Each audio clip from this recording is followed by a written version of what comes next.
লোকসভা নির্বাচনে 400 আসন চাই, আর তার জন্য ভোটারদের কোনো অংশকেই হাতছাড়া করতে চায় না বিজেপি। আদিবাসী জনজাতি ভোটের জন্য আগেই অনেক উদ্যোগ নিতে দেখা গিয়েছে কেন্দ্রীয় সরকারকে। এবারের লক্ষ্য বিলুপ্তপ্রায় জনজাতিরা।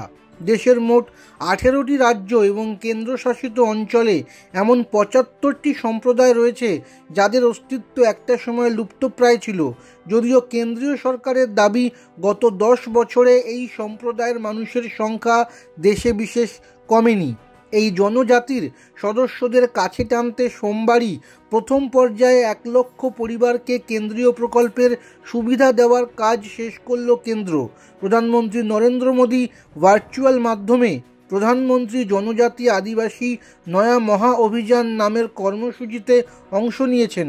বক্তৃতায় মোদী বলেন, কেন এই অংশের মানুষের কাছে সব রকমের সরকারি পরিষেবা পৌঁছে যাওয়া উচিত।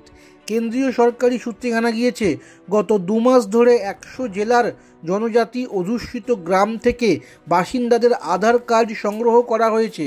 তাদের ব্যাংক অ্যাকাউন্টও খোলার উদ্যোগ নেওয়া হয়েছে। এবার বাড়ি বানানো থেকে স্বাস্থ্য বিমার আওতায় নিয়ে আসার মতো বিবিধ কেন্দ্রীয় প্রকল্পের সুবিধা লুপ্তপ্রায় জনজাতি সম্প্রদায়ের মানুষের কাছে পৌঁছে দেওয়া হবে। এই ধরনের 3টি জনজাতির বসবাস রয়েছে পশ্চিমবঙ্গেও। আলিপুরদুয়ার জেলায় টোটো, পশ্চিম মেদিনীপুর ও ঝাড়গ্রামের লোধা এবং পুরুলিয়ার বিরহর সম্প্রদায়ের মানুষেরা এই সুবিধা পাবেন।